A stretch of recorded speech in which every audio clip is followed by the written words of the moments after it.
You have to actually take care of yourself. It's like a chicken and egg. You have to feel just worthy enough to do those things. But man, if you don't do those things, you'll never prove to yourself you're worthy. You have to do the circular path. It's always action required. My name is Deb Blum, and this is the Whole Soul Way. It's my signature program that I've been teaching for the past 4 years. And I decided to offer the foundation lessons, exercises, and tools for free on YouTube and all of the major podcast channels. Because I truly believe that the world needs more of us, healed, whole, authentic, and awake. And you know what? I don't want to be a barrier to anyone getting the help that they need. And in fact, I really want to be part of the change. Each lesson builds on the last. So if this is your first time here, make sure that you start at the beginning. This is your invitation. Show up, do the work, and join the movement of souls who are committed to creating a better world, one inner transformation at a time. Let's dive in. Welcome to step 6. It's pretty amazing if you think about it that you have worked through some pretty significant amount of content and done a lot of exercises and learned a lot and hopefully experienced some big changes and shifts and transformation in your life. And here you are, step 6, showing up more fully as you, with your soul as your true guide. Even though it appears that you're at the end, because you're at step 6 of 6 steps, you're really not. You really are at the end of understanding the content and knowing what the Soul Way GPS is and the whole Soul Way looks like. But it's really the foundational information and transformation for you to take the next steps in your life to live the whole Soul Way. So I consider this to be more of the beginning than I do the end. So this particular step is about showing up, right? It's about showing up in our lives.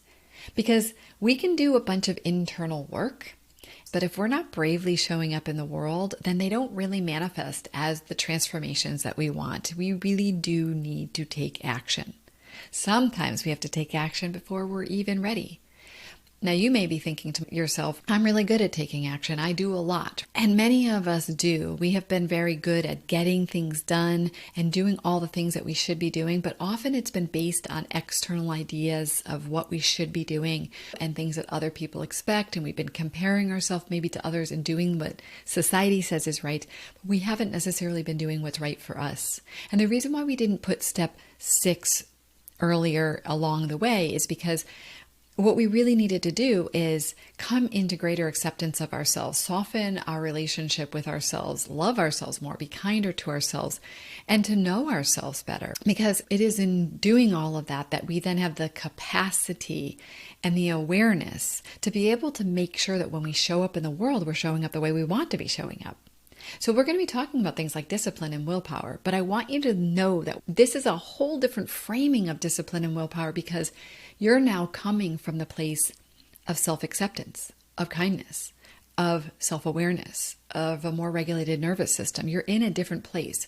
So sometimes people will be like, oh, well, discipline, that's my inner drill sergeant. I don't want that. But actually, that's not really true. Let's not throw the baby out with the bathwater, and let's take a more gentle approach to discipline and willpower. Because here's the thing, if you really want to be creating change in your life, you want the relationships that are deeper and more emotionally connected, or you want to make changes in some other area of your life, you're going to have some discipline. But let's make sure that the discipline is coming from what's really true for you, rather than some external idea of what you're supposed to be doing. As you have noticed, we don't have complete control over what we feel, what emotions rise up in us, even the thoughts we have, and our reactions. Are we doing a lot of work to be able to increase our capacity to hold those things and have greater awareness? Yes. Will we sometimes not be triggered by the same things in the past? For sure. But we still can't 100% predict that we're going to have control over those things. They are going to rise up in us. But the thing you do have control over is what you choose to do. So your choices, your decisions, your actions. You do have control over that. And that might be your awareness and in taking a breath. It might be doing an inquiry sheet or dialogue quadrant or something. It could be, though, also the types of conversations you're going to have, boundaries you're going to set, things you're going to say, changes you're going to make in your life, commitments you're going to make. It is through your actions and your choices that you do create your life. What we're doing is coming from your authentic truth and creating the life that you are choosing so that you can be creating the relationships that you want, creating the life that you want, being who you are here to be. So I am so excited you're here. Thank you so much for your commitment to yourself. I really honor you. I really do. I honor and respect you so deeply. Keep on participating in the comments, and please make sure you continue to share your wins, your ahas, any celebrations that you have, anything, because it inspires us and it grounds it in you. If you recall, in the beginning, we talked about this sacred vow, and I wanted to read it again today. I think it's just a good reminder of what we're here for. I'm not sure if any of you have been reading it throughout the time, but it can be useful to keep reading regularly. So here we go. I promise myself I fully show up and commit to my healing and growth. I create time daily to connect to my inner child and nurture, feel, and hold her. I spend time daily caring for my mental, emotional, spiritual, and physical health and well-being, as well as tending to my gifts and dreams. I use blame, criticism, projection, triggers, and judgments as a means to find more of myself, my disowned parts, feelings, fears, and needs, not as weapons to wield against myself or others. I value and appreciate that everyone and everything serves as a mirror for me, showing me parts of me that I am ready to explore and integrate into wholeness. I embrace my humanity, including both the light and the darkness within. Rather than becoming the best version of myself through striving to improve myself based on external ideas of who I should be, I remember that my worth is inherent and that I am loved for who I am, not what I do. I provide myself with the love, compassion, and acceptance that I seek from others. I commit to unhooking from the layers of conditioning, beliefs, and shoulds so that I can be my truest self, achieve and be effective with greater ease, experience less second guessing and more confidence, feel less confusion and more clarity, engage in less striving and more empowered action. I expand and push outside of my own comfort zone daily. When I feel defensive and self-protective, I practice tuning into my feelings, fears, and needs rather than distracting myself and avoiding discomfort. I use the power within me to create the world that I wish to live in by being the change I wish to see. I contribute good to everyone and everything that I touch while honoring myself. I am continually evolving beyond the grips of ego consciousness and stepping more fully into the emotionally and spiritually mature woman that I'm here to be. I consistently deepen trust in myself and life and cultivate inner safety so I can soften and remove barriers to giving and receiving love. I stand in my power while speaking and living my truth, even when I feel afraid of disappointing or upsetting another. I remember that I get what I'm committed to and not what I want or deserve. And when I get off course, I simply reconnect to myself with love and recommit. I take full responsibility for my life and everything in it. And I wonder if when you hear me say it this time, when we go through it, if it lands differently. A lot of this might now have context that it didn't have in the beginning when we first read it, a better understanding of what it would mean. And maybe you even see that you're doing more of these things regularly. Last lesson, we focused around the inner father and inner mother and how our inner child became wounded, understanding why parenting ourselves is so important and how to actually heal our inner child. We talked about stepping in as our inner parent, 4 ways to parent ourselves, and the importance of self-acceptance. Over the past weeks, we worked on the daily practice of self-connection. You guys got the You're Perfect Just As You Are guided meditation and working on bearing witness to your inner child and knowing that it's not an easy thing. How do we now show up in the world? How do we bring our continued levels of consciousness into the world? And if we think about the spiral of healing, you're going around and around, but you're rising up each time. We come in at new levels of consciousness, wholeness, and self-love and authenticity. It's the space for us to be courageous and take risks. Showing up is really about experiencing life through action. It is where we show what we're committed to. And it is where we're taking 100% responsibility for our life and our choices. This is where we start working on disrupting patterns. So examples, if we're overfunctioners, we can ask other people to disrupt the pattern, but at the end of the day, the best way, the fastest way to change patterns is actually to change our part in the pattern. So if you're an overfunctioner, you would actually choose to do less, as hard as that is. But who do we have control over? We don't have control over other people. We do have control over ourselves. I say that, but yet I also know that's not just an easy, oh, yes, you have so much control over yourselves. We have control over ourselves. And yet at the same time, if we had complete control over ourselves, we probably wouldn't be in a lot of the situations we're in, because our unconscious mind is still running the show a lot of times. And so that's why we keep going around and around in the circle, because we reveal new things and then we heal and we shine a light on another unconscious part. We work on that, we heal it, we integrate, and then we show up again in greater wholeness. We're always in this process of revealing more and more of who we are, and then being able to reclaim more of ourselves. Some of that happens through setting boundaries, through disrupting patterns, through trying new things. And you look at the beautiful picture of the whole journey that we've been on, and the journey that we continue to go on over and over again through life. And then what happens, like where I am in my life right now, is that my trailheads are a lot more subtle. I just don't have as many things that are extreme for me. I'm catching things that are really subtle, but I'm still doing my work. I'm still finding these new layers. I believe what happens is we become more and more integrated beings. And integrated to me is that we've taken more from our unconscious mind into our conscious mind. We have more wholeness. We don't have as many places where we're fragmented and cut off. So that would be integrated or whole. I don't know that anyone can say that they're whole. I don't know that anyone could even know that they were. I just don't know if it's possible, but I do believe we can get to greater levels of integration and wholeness.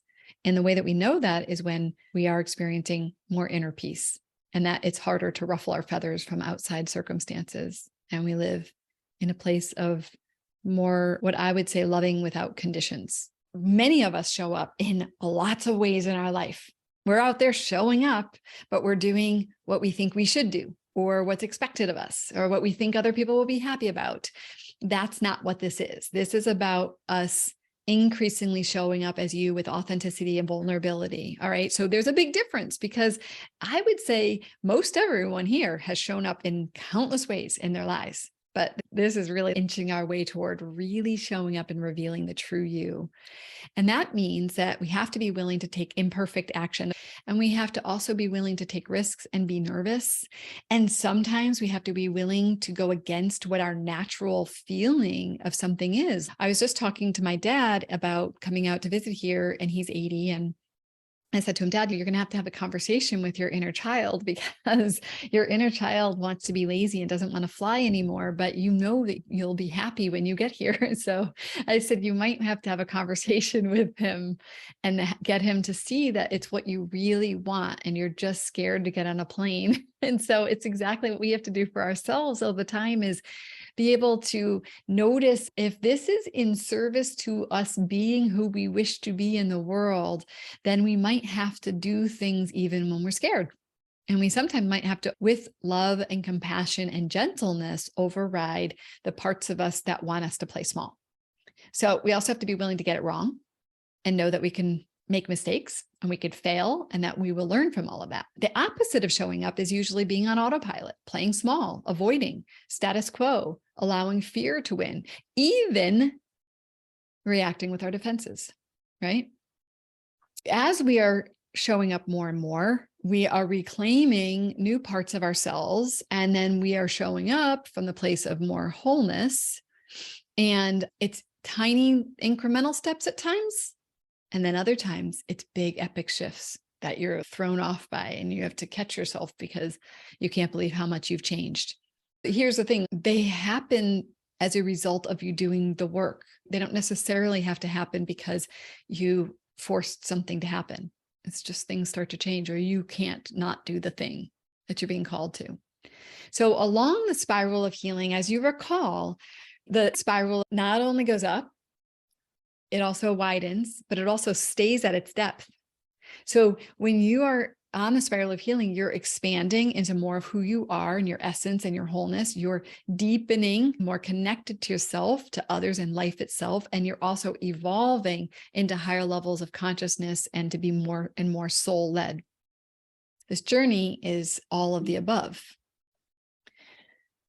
100% responsibility. We've talked about this before, but I think it's really important to revisit this over and over again, because we are all taught in our society not to take 100% responsibility for ourselves. We're either taking more responsibility by helping, fixing, overdoing, giving advice, being the person everybody relies on, or we're under functioning, under 100% responsibility as a victim. Now, this doesn't mean that you haven't been a victim. This is not about blame. It's about empowerment. It's about volition. It's about knowing that you have control of your life. And when we notice ourselves in that drama triangle of either hero or victim or perpetrator, whatever we're in, that we know that we are not taking 100% responsibility. We know that we're in the ego mind. So 100% responsibility says that we're willing to honestly look at our part, ask ourselves questions like, who was in charge? Was that our inner child, our inner adult, or was it our protector? And be like, I think that might have been our inner child or our inner protector. Asking ourselves questions like, how did I set this up to be this way? Like, how did I end up in this place? And what's my part in co-creating the situation? And again, it's not about blame. It's about responsibility. If we go into the place of blaming ourselves, that's not very helpful. I would say all of us have done the best we can with what we know. It's when we all of a sudden become aware, oh, I'm ready to take 100% responsibility. Instead of getting dragged down by all the ways that you did it wrong in the past, I'm saying wrong with air quotes, I want you to instead be like, oh my God, I'm so excited. I see my part. I have the power to change. Everything you've done in the past has always been the best you could with what you knew. But then once you see that you could do something else, put all your energy to embracing and committing to that new thing. Forgive yourself for what you did not know, and then move on. Willpower, we're going to talk about a couple times today because willpower is freaking amazing. And I got to tell you that when I went to look up more about willpower for this particular lesson, I was blown away because I think willpower is something that we often hear as a bad thing. Will is actually our life force. Thomas Hubel has been one of my teachers on nervous system healing. He's very much this esoteric thinker in this space. He talks about that there's a center line that's within every one of us, and it connects us from Earth to the cosmos, if you will, like to source. And that center line is our will. And without will, we'd be dead. So will is our life force, and we want to harness that power. But willpower is fascinating. If you look up similar words to willpower, it's like self-control, discipline, determination, drive, and resolve. But when you go deeper into it, it's the ability to delay gratification, resisting short-term temptations in order to meet long-term goals. If you're trying to create something in your life and you want to have a different life with some other way of being, harnessing your willpower is not a negative thing. I also love the capacity to override an unhelpful or unsupportive thought, feeling, or impulse. Again, it doesn't mean we have to dismiss it. We can honor it. We can say, oh, sweet little one, I see you wishing that we could just lay on the couch right now. And I hear you. And I also want to go to the gym because I know in the long run, I'm going to be happy that I took care of myself. We can override it by being gentle and listening and caring, and then choosing to do something else.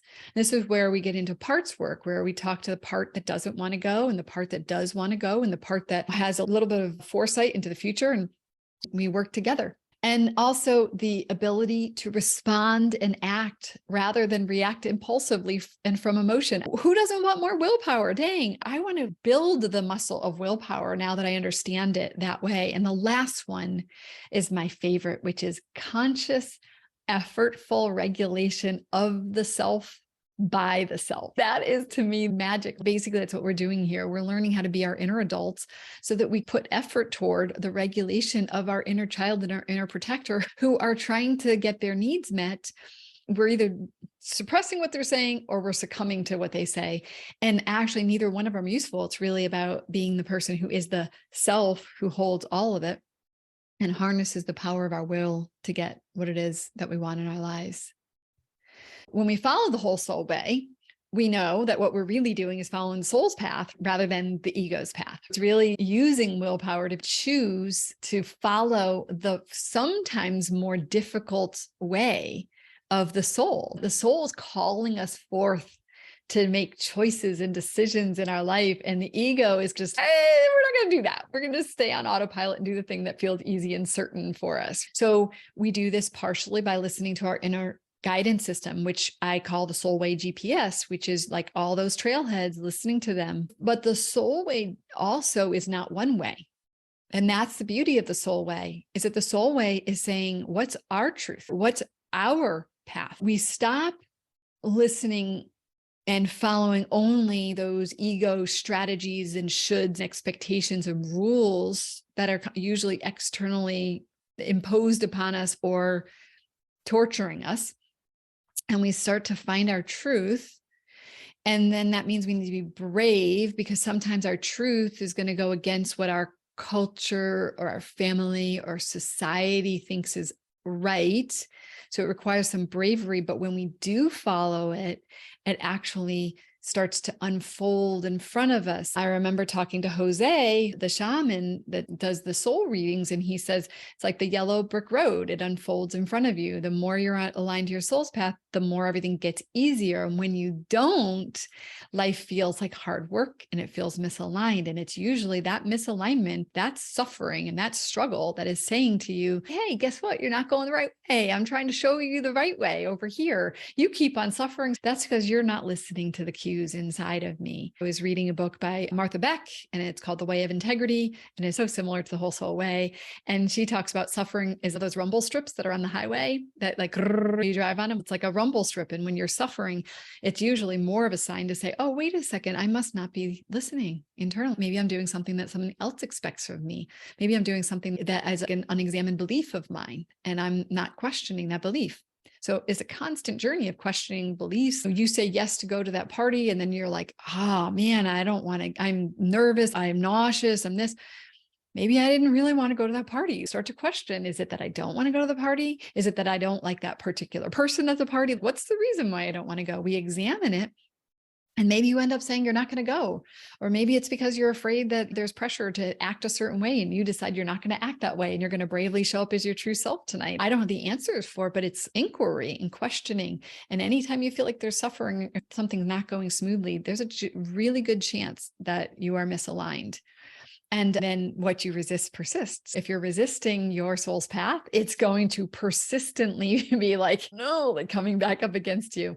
But then again, when you're aligned, everything feels easier because what you focus on expands. And when you're aligned with your path, it unfolds in front of you. The reticular activating system part of the brain is always looking for anything to support whatever it is you're believing.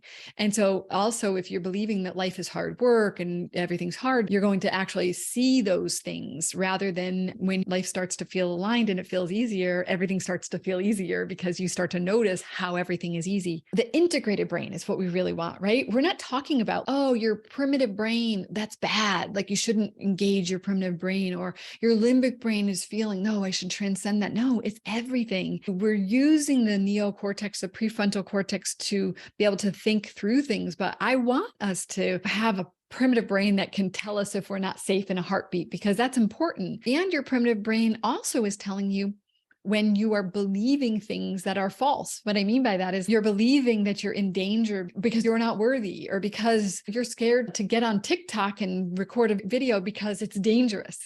And you're like, no, wait a second, I want to question that thought. It gives you opportunities to find all the places in you where you're living from your ego's defense mechanism. So we're not cutting out any part of your brain. Okay, we're using all of your brain and seeing that your brain is freaking amazing, but we don't want to live in one center of your brain. We want you to have mastery over your mind. And that's what we're creating. And we're coming into being a fully functioning, cohesive human being that isn't guided only by one part of themselves. The parent yourself energies. We have the feminine and the masculine energies. This isn't really mother and father. This is really masculine and feminine. We have all of this in us. We have the yin feminine energy, which is like flow and nurturing, acceptance, expression, creativity. It's receptive. It's the being state of all of who we are. The masculine is more like the discipline and the safety and strength. It's usually aspiring for more. It's energetic, and it's usually trying to put yourself out in the world. It's your boundary setting. It's the place in you that's not happy enough where you are. Like, no, we're going to do more. We want to do better. It's that striving, but there's nothing wrong with it. Our society right now is poo-pooing all of this. Oh, you shouldn't be that way. You should be more compassionate to yourself. Yes, but if you're only compassionate to yourself, you just might be a blob sitting on the couch all the time. And you're here because you have something in you that does want to be expressed. And that's part of the journey too. And if you don't have the masculine container, the feminine will just be all over. If you have the too much masculine with no feminine, then you're going to be rigid and dominant over yourself and always high expectations and get shit done. And so I want you to think about it from this perspective that the masculine actually is containment, but I want you to imagine the feminine might give you inspiration for what you want to do, like write a book. And it might even inspire you for what is in the book, but the masculine is what gets you to sit down at the desk to get it done and to map out your outline and your schedule and what you're going to do. So they're both necessary. But today we're talking about more of the masculine. I'm actually of the mind that where we really are going as we evolve as humans, as we evolve as souls, is to bring in this balance within us, to harness our own inner masculine and our own inner feminine, and to be in balance, and even in our relationships, to be able to ebb and flow. Where the feminine is about feeling emotions and flowing with emotions, the masculine is also about managing emotions. And there is also nothing wrong with that. If you can't have some level of containment and some level of compartmentalization in your life, you will have a hard time because life is hard and messy. Our soul has a purpose. I don't know what your soul's purpose is per se, but being a soul, you have a purpose here. And one is to do enough work to become the fully expressed you, to learn and grow and evolve enough so that you feel safe enough to be you and to follow your own purpose.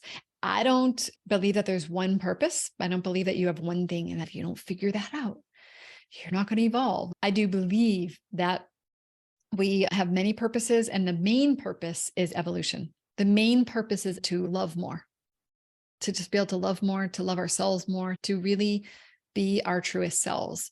And I believe that we all play a critical part in the universe and in humanity. And it's really just by you being you. The more you're you, the more you're playing your part.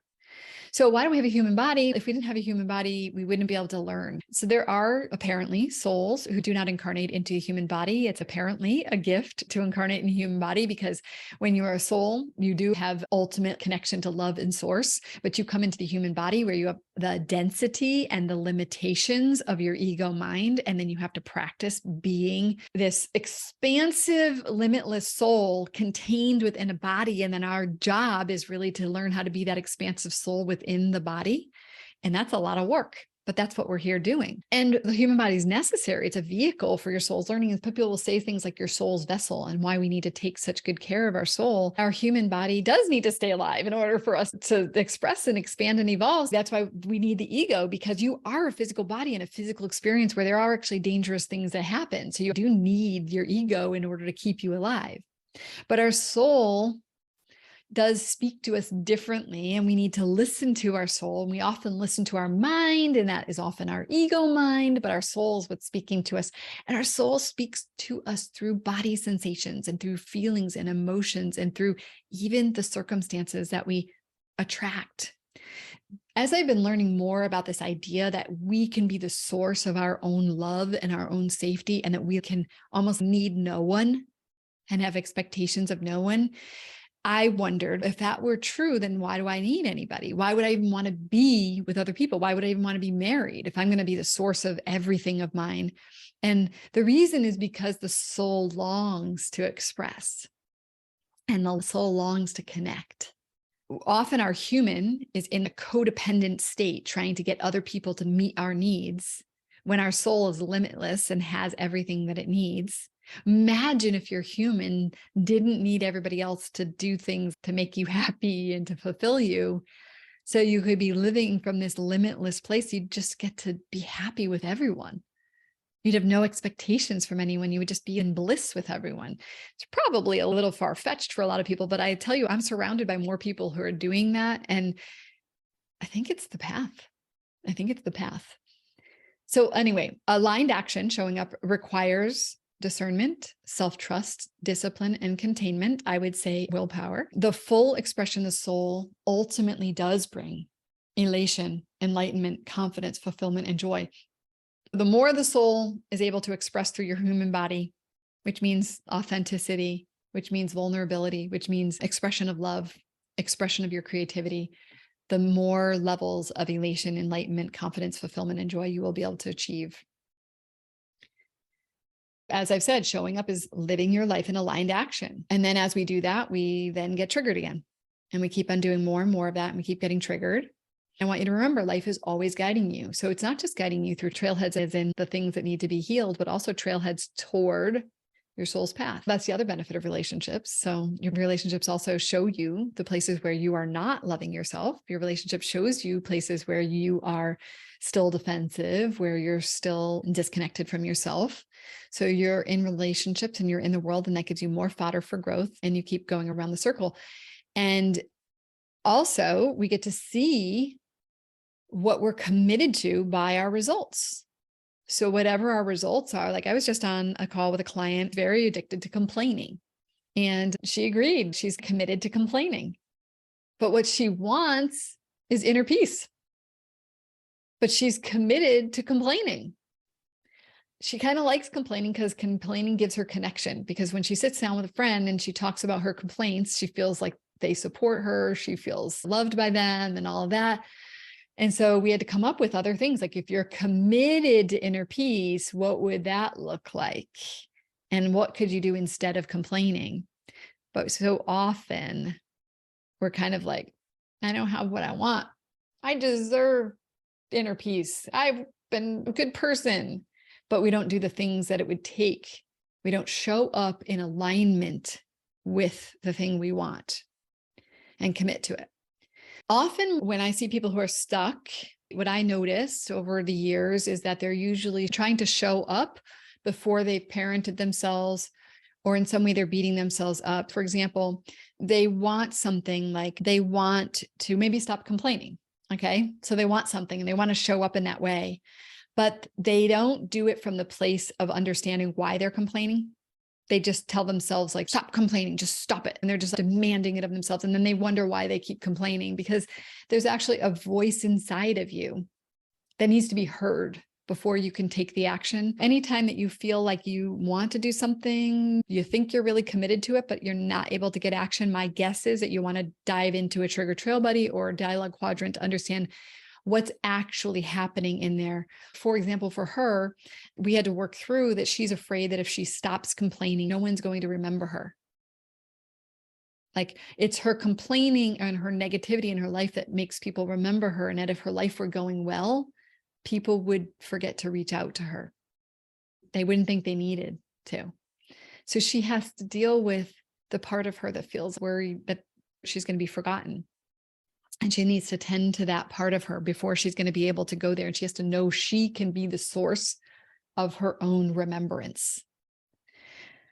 So sometimes we want to take action and we want it to happen fast, but we got to dial it back and come back into the foundation of self-acceptance, inner safety, security, and self-trust before we can actually move forward. So it's like, you're like, I know I want this. And then you're like, oh crap. Okay. I got to go back, shore up my inner feelings around it, and then I can take action. The action happens much more quick. So the other thing though, for people is that a lot of people believe information is how they're going to transform. And I know I did this for years. I read books and then I was like, why isn't my life changing? And it's because I never really put the things into action.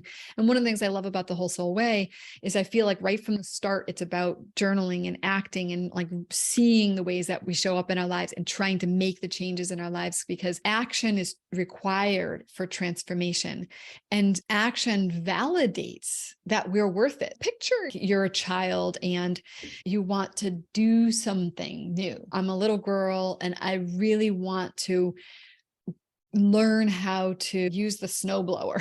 I have no idea why that came up to me, but I want to use it. My dad is like, you're too young. And you're like, no, I really want to learn. And then he's like, okay, I'll teach you. And he takes you out and he teaches you. And then you're like, I can do it. I can do it. I did it. And not only did you build confidence, but you also got the message from your dad that you're worth it.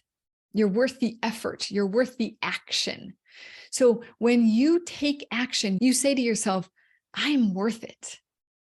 And then when you do it, you either fail and learn, or you have success and gain confidence, but both of them are equally important. As long as you don't do the mistaken thing that most people do, which is fail and then go, see, I should have never done it. I should have never done it. I should have never done it. That was a big mistake. Instead of going, I still had fun. I learned a lot. Wow, I sucked at that.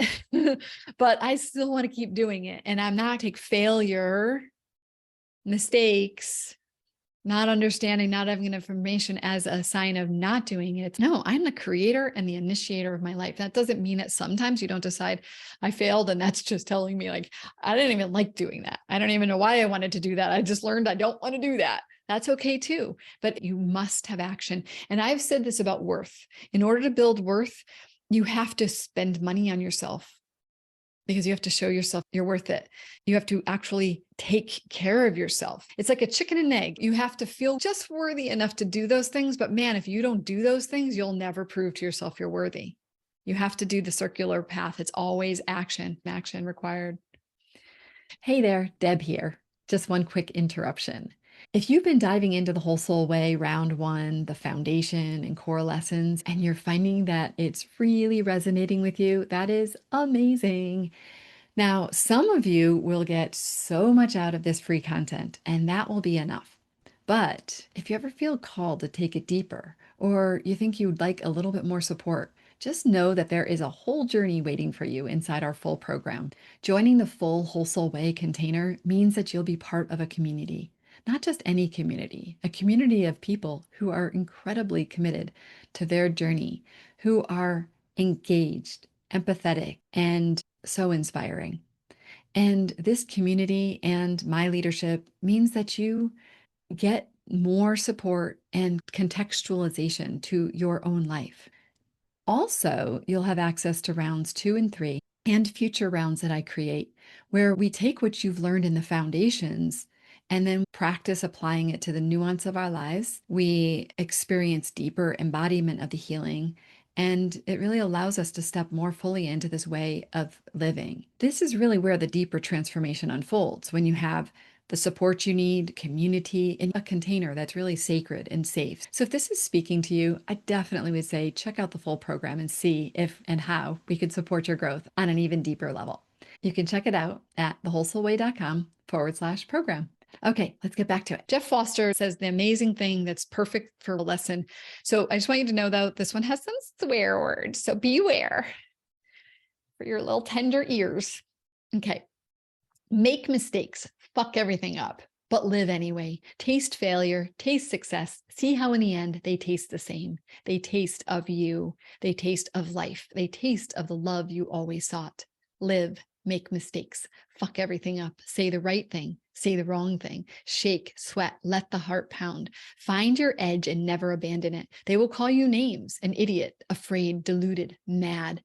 So taste rejection, taste disapproval, taste the absence of any taste, but hold yourself close, breathe and live and love, break open to love, make mistakes, fuck everything up, fall to the ground, laughing, crying. Love is going to hold you. I love him. You guys already know about elating, exploring life at the edges. So it's the same thing as showing up, really. It's just like pushing up outside of your comfort zones. People sometimes challenge me on using pushing. They like the word expanding. I'm like, use whatever word you want, but here's the thing. Pushing is active, expanding is passive. I like a little bit of pushing. I like a little bit of coming up against your edge and being like, it's a little uncomfortable, but I'm going to push a little bit more. The paradox of this is that often pushing up against your comfort zone is not doing more. It might be less. Like overfunctioners, you're pushing up against your comfort zone is doing less. Your discomfort is in doing less. People who don't know how to rest, it's uncomfortable to lay down in the sun doing nothing for 5 minutes. That is pushing up against your comfort zone. So your comfort zone isn't doing more. My comfort zone is in speaking. So my discomfort is in staying quiet.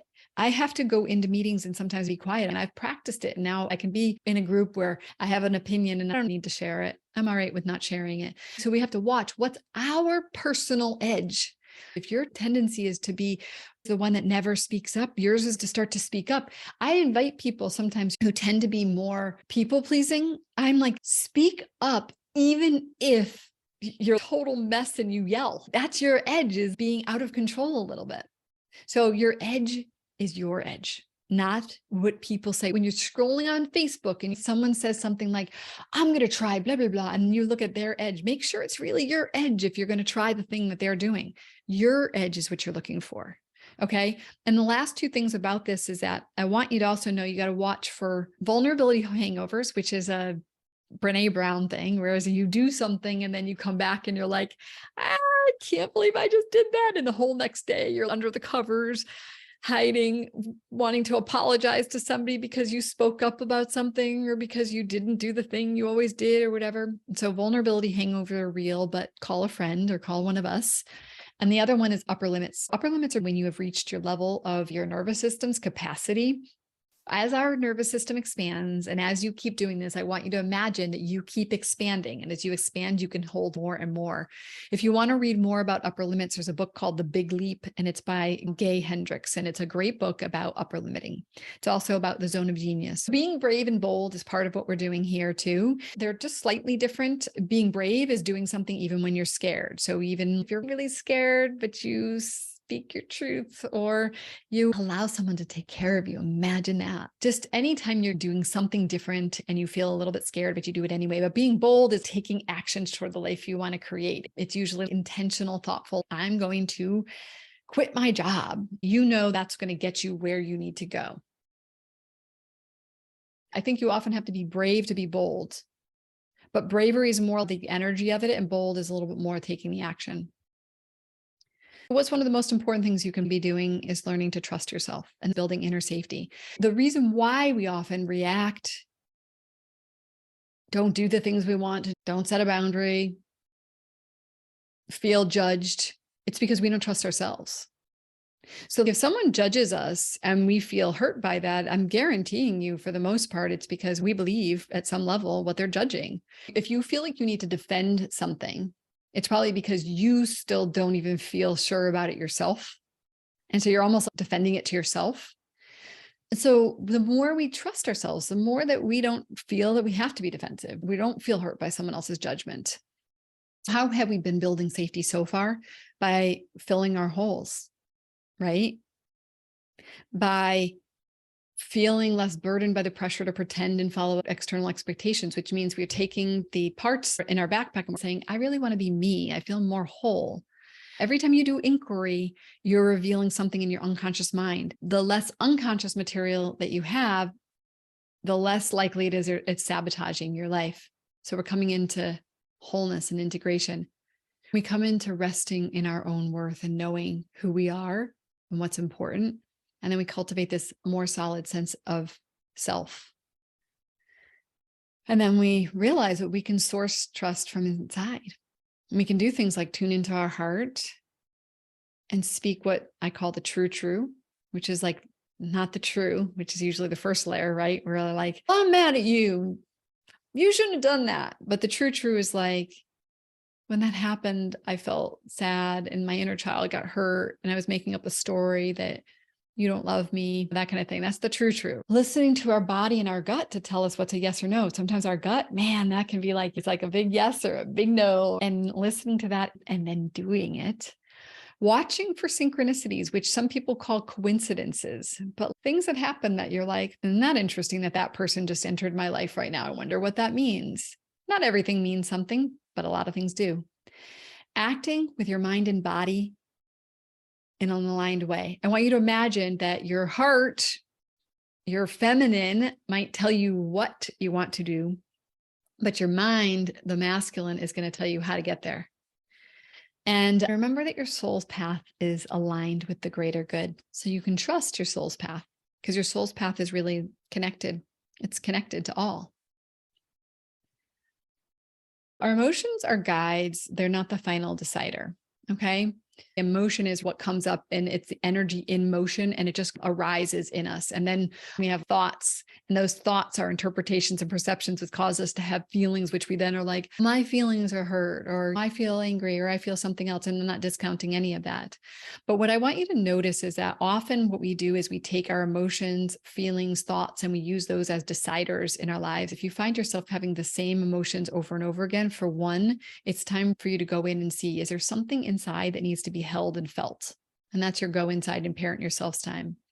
Are there thoughts, beliefs, and perceptions that need to be examined?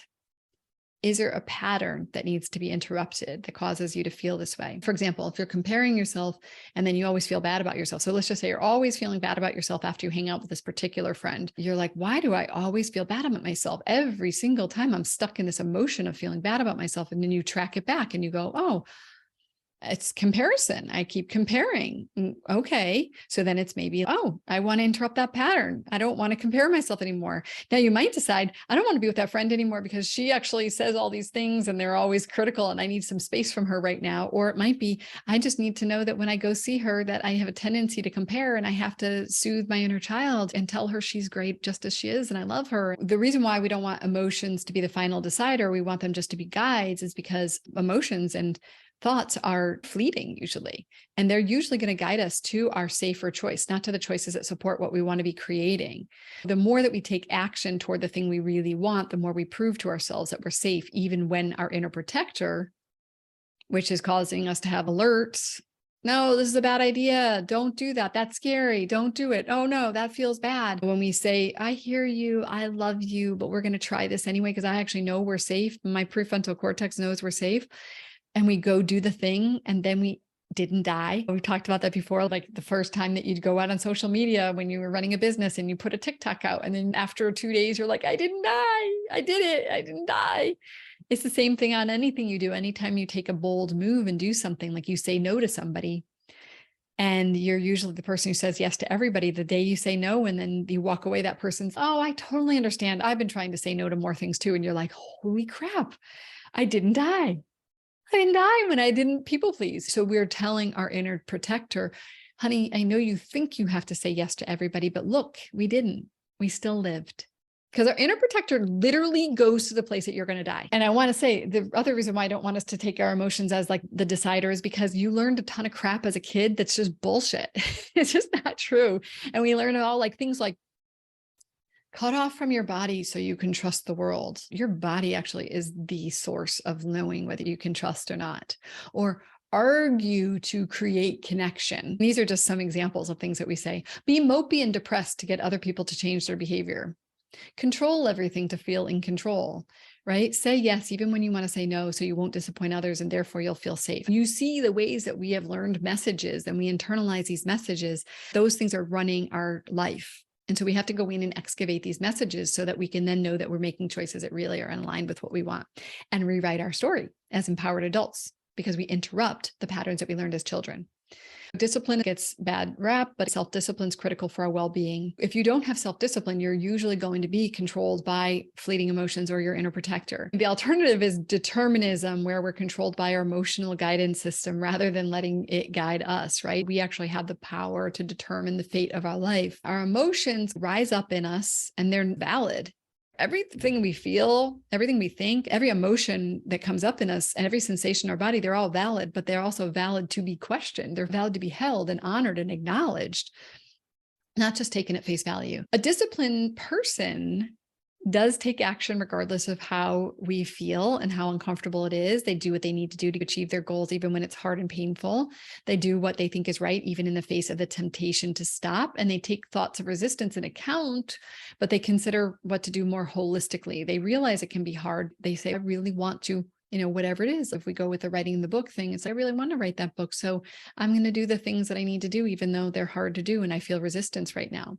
Now, by the way, I'm telling you this in the context of that we have going inside and parenting ourselves happening. The problem with a lot of us is we've been doing discipline without the counterpart of self-love, self-acceptance, gentleness, kindness, listening to ourselves. So we've been doing it from a dominant paradigm. We've been disciplining ourselves by powering over ourselves rather than coming in as collaborators with ourselves. So this lesson is not a standalone lesson.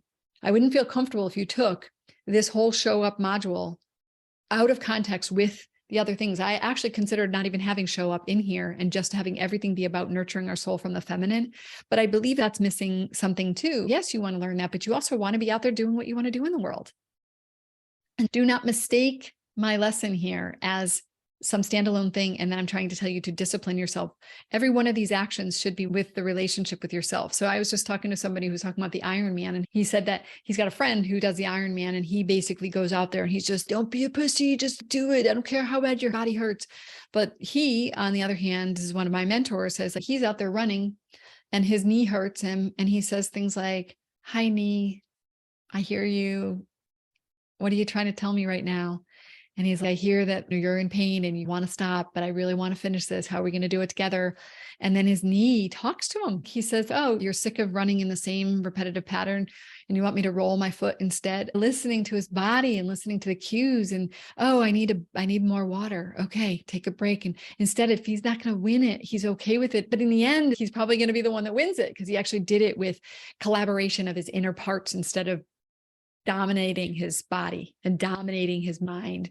It's both. And it's all of it, because it's the truth that we do get what we commit to and we put effort towards and stick with. But you don't have to do it by being a drill sergeant to yourself. So our emotions and our fear in our body are providing us information all the time, but our conscious awareness is able to look at the big decisions that we want to make. And again, not steamrolling yourself. Resistance is real and part of every person's experience. There is no person that doesn't experience resistance. It's the voice of the ego enticing us to choose safety and short-term gratification because that's the path of least resistance and it's the path of safety. But is safety your bar? I don't think it is. I believe that you guys see safety as an obvious necessity, but you want more in your life. The undisciplined person, though, often unintentionally aligns with their resistance because they falsely think, this is my guidance.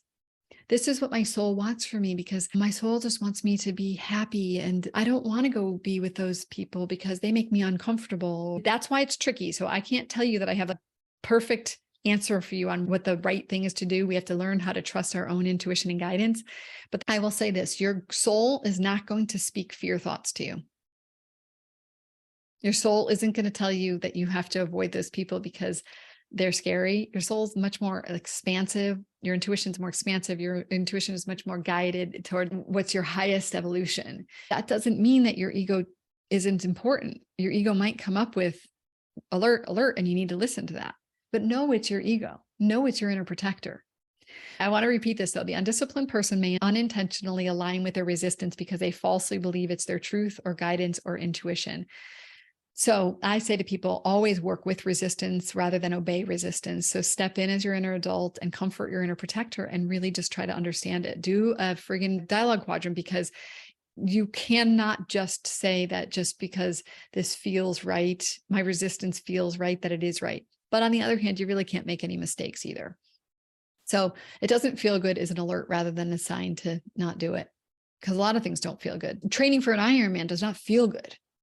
I'm not telling anybody they should train for an Ironman. I'm just using that as an example. It doesn't feel good, but are they going to get something that's really important to them? Yes. It's not important to me, but I get that it's important to a lot of people. So you're rarely going to regret what you do, but you will often regret what you didn't do. And also, if not now, when? None of us are getting younger. I hate to tell you.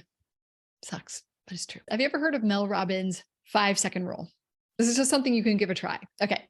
She's got a book called 5-Second Rule. I can't believe she wrote a whole book about this because I'm able to put the whole thing into one slide. I don't know if you need to buy it, but anyway, basically the idea is that if you have the instinct to act on a goal, you must physically move toward it in 5 seconds or your brain will kill it. When you feel yourself hesitate before doing something that you know you should do, count 5, 4, 3, 2, 1, go and move toward the action. The counting will focus you on the goal and the commitment and distract you from your worries, thoughts, and excuses in your mind. As soon as you reach 1, push yourself to move. I think that's pretty interesting. I think you should give it a try. And one of the best places I think people use it is getting out of bed in the morning. Sometimes it can be so hard. You want to hit the alarm clock. And she's just like, nope, go to 5, 4, 3, 2, 1, go, and just get up. And she says it's a form of metacognition that rewires the mind to positive action. It beats every trick that your brain plays on you to cause hesitation, self-doubt, frustration, procrastination, overthinking, and makes room for the goals that we'd like to accomplish. It doesn't mean that you're not gentle with yourself. Like, it doesn't mean you don't get up and say, oh, honey, I know you wanted to stay snuggled in the bed and I wanted to too. And I love you so much, but it's time to go. It doesn't mean you're not speaking kindly to yourself. You don't have to say, you jerk, can't believe you're not getting out of bed, you lazy piece of shit. You don't have to do that. You can say nice, loving things, but you can also not listen to that part of you that is always trying to freaking sabotage you from doing what you really want to do. And for those of you who tend to do everything that you need to do, you can use this for something else. It could be like, I am not going to go pick up the kitchen right now. And you say, instead, I'm going to go sit in my room and watch one Netflix show. And so you go 5, 4, 3, 2, 1, go. And you go into your room. So this isn't always about doing more. This is sometimes about doing less. Whatever your edge is, you get clear on what it is, and it's going to be painful for you because you're going to be like, no, I need to go clean the kitchen. I need to go empty the dishwasher right now. And you're going to be like, no, nope, I'm going to do the other thing. It turns out that willpower is not unlimited. So we have to channel it with intention to what's most important to us to achieve objectives. You have to establish motivation for change. So for example, if you want to bring more balance into your relationships, then you say, my motivation is that I'm sick of doing everything and I want more balance in my relationships. So you need to monitor your behavior toward that goal. Okay, so what do you have to do? It means you have to not always do everything. It means when the dishes are in the sink, you don't go wash them and you let them sit there longer. So you need willpower to achieve the outcome, which is what we talked about before, the willpower to be able to say, I can't stand this feeling, but I'm not going to do it. I'm not going to do it. I'm not going to do it. Because willpower is not unlimited and you need to channel it, it means that you have to make sure you're doing things that really are important to you. And it turns out that people pleasers are at a disadvantage compared to those who are secure and comfortable with themselves because they give so much energy to everyone else that they don't have energy for themselves. We want to balance this willful doing with reparenting, self-nurturing, rest, and play.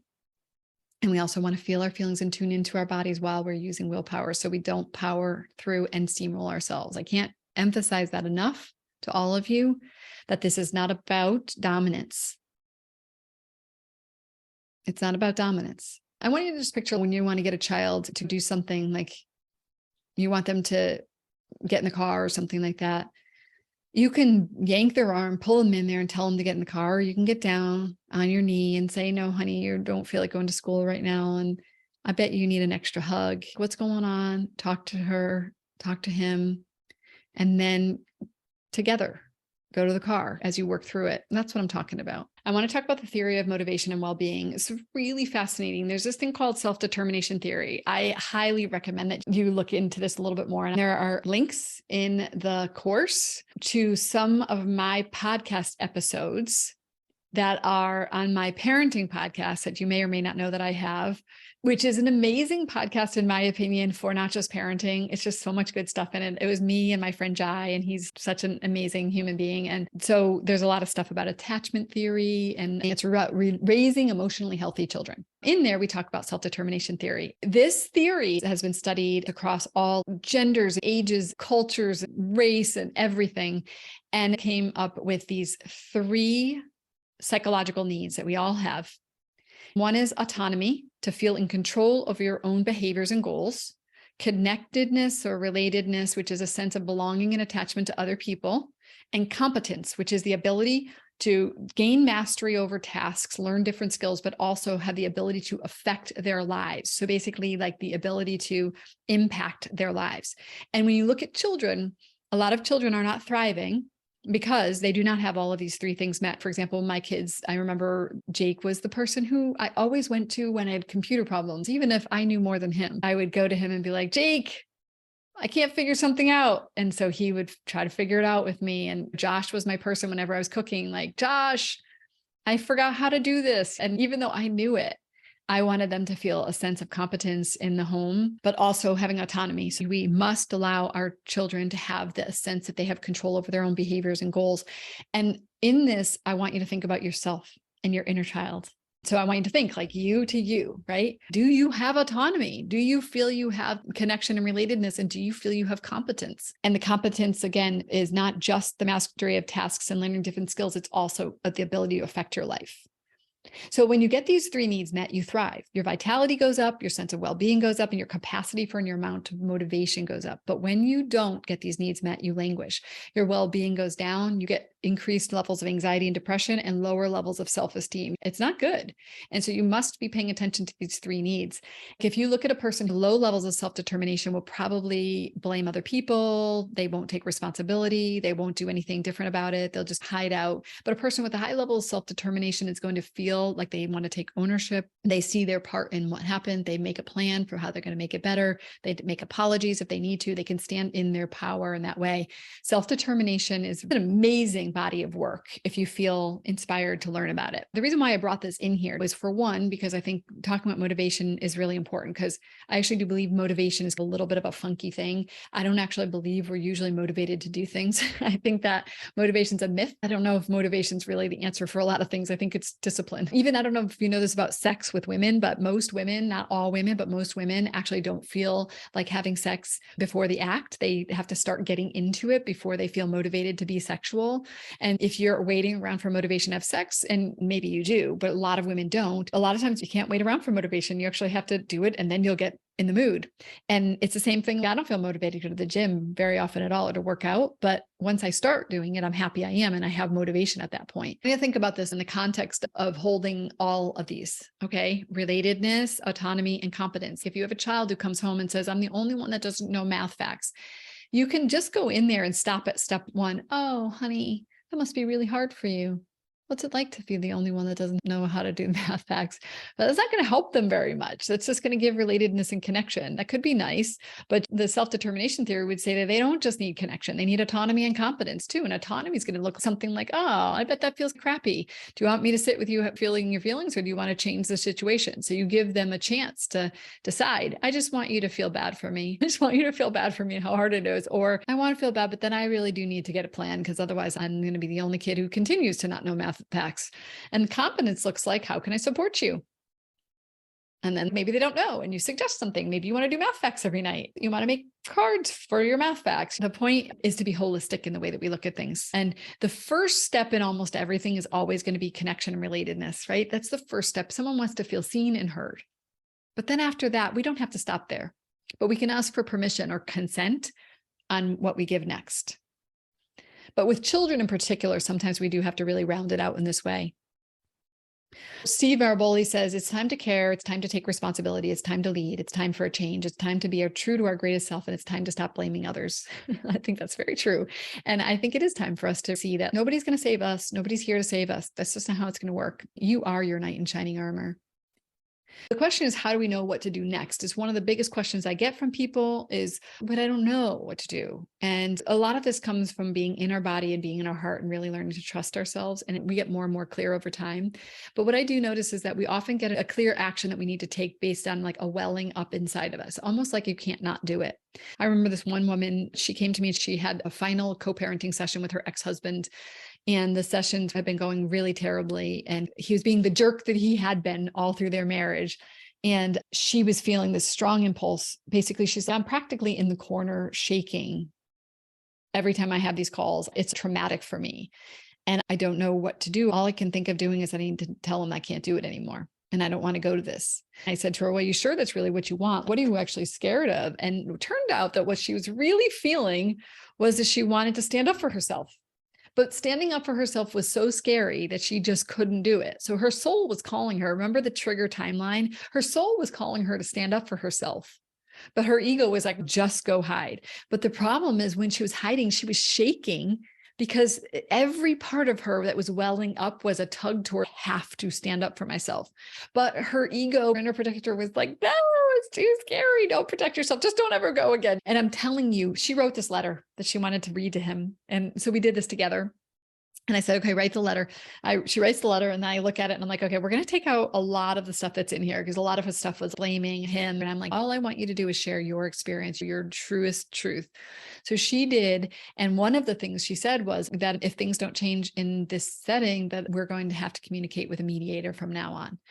And man, that changed him. And it's 9 months and he has not gone back. He is a different person. He's acting like a actual human being. He's not doing the things he was doing. And it was an example of, she knew what was true. It was a welling up inside of her, but it looked like she was in an abusive situation and she needed to get away from the situation. It looked like that on the outside, but what was true, but she was afraid to share it. And if she didn't have me asking the right questions to get her to see what was really true for her, she was going to believe her trickster. She was going to believe her inner protector. And she called me to have me help her to know how to have the conversation about not having another call.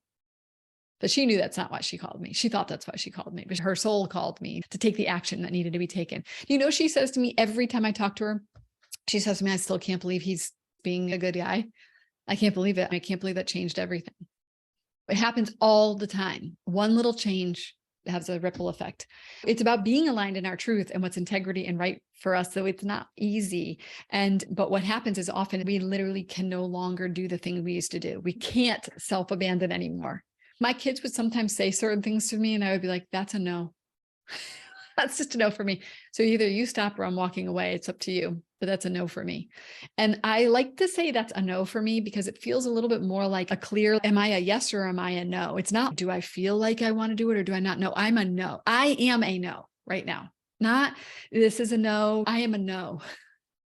But the other things to know what to do next, is it the decision to interrupt a pattern? Is it something you want to create new? Is it a goal? I like to say something about that. Our soul way GPS, it's rarely a direct line. I don't want you to feel like this is going to be like, oh, I have pain, I have a trailhead, I heal, and then I go into action. Sometimes you're going to have to take action to heal. Sometimes you're going to have to heal and never take action. It's not like every single time you go around, each one thing you work on has a specific step. It's more like you're going to notice you're going to heal something in here and you're going to be surprised about how you show up differently over here. You're going to never even parent yourself. You're just going to do nervous system stuff. Another time you're going to skip nervous system stuff. You're going to go from your trailhead to parenting yourself, and then nothing's going to change. And all of a sudden, 2 weeks later, you're having a conversation with somebody that you do totally differently because of the thing that you change. It doesn't have a direct line. So you do not have to try to use your mind to see that every single thing connects to some step, but it might as well. Another thing you're going to get is the trigger trail buddy part 2, which is the show up piece of it. And it's going to give the impression that it does go through a line like that, where you start with a trigger and then it comes to some clear action. It may or may not. You may do parts of the trigger trail buddy. You may only do the show up part of the trigger trail buddy. It's okay. It doesn't have to be linear. None of this has to be linear. What we want to do is act from the place of presence and from the inner adult or the inner parent. Okay, that's where we're acting from.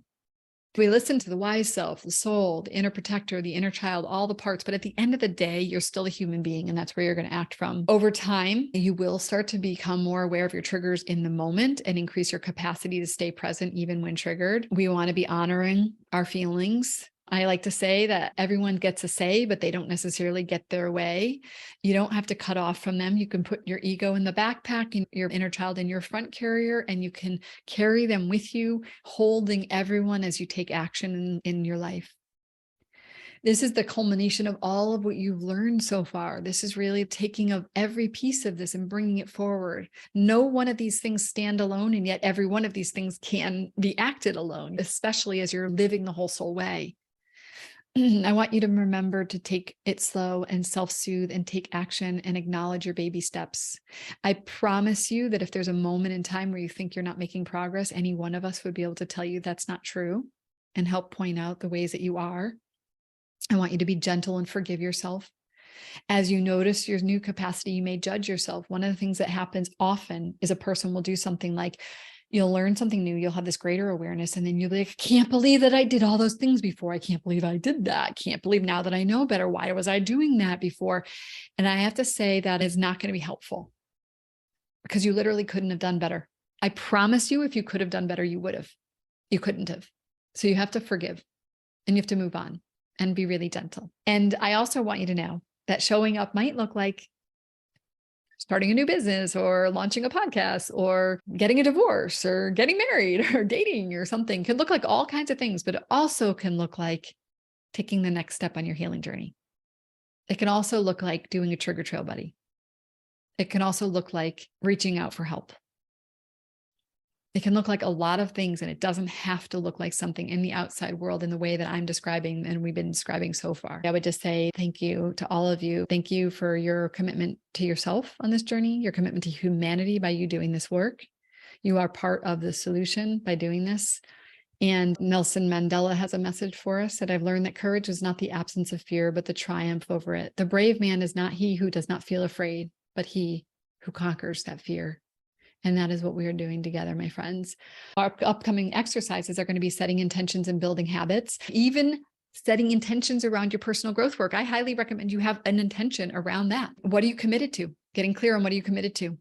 I would get really clear on at least one commitment that's very much a personal thing. Like, for example, that woman who's complaining, her commitment is to replace complaining with curiosity and appreciation.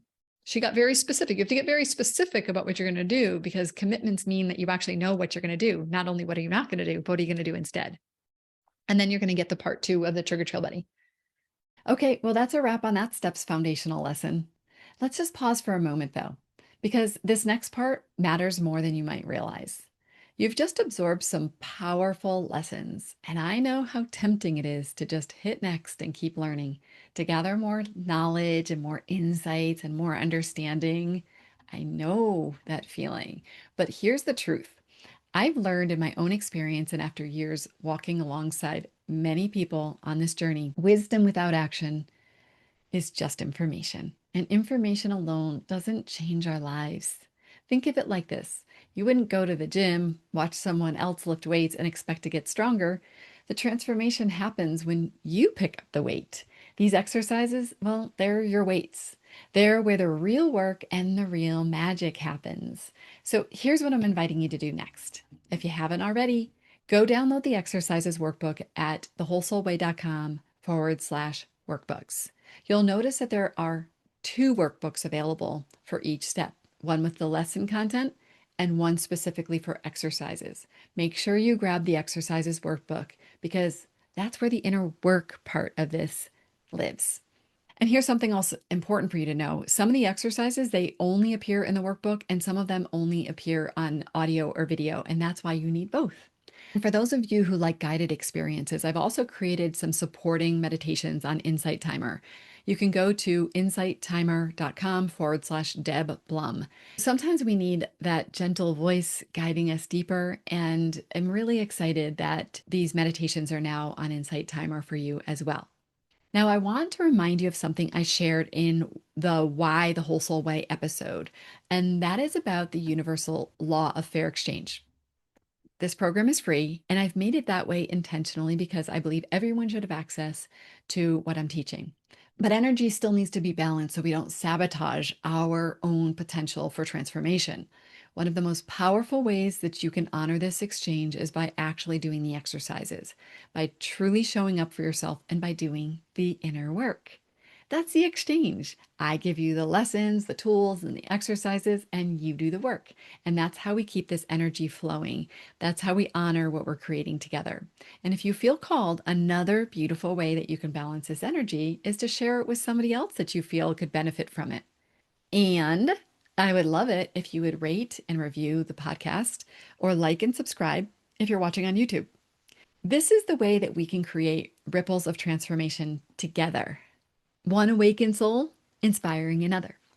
So before you go, remember that the next section includes both additional lessons that will help round out the foundational lesson and those transformational exercises. So go do them now while your heart is open and your commitment is fresh.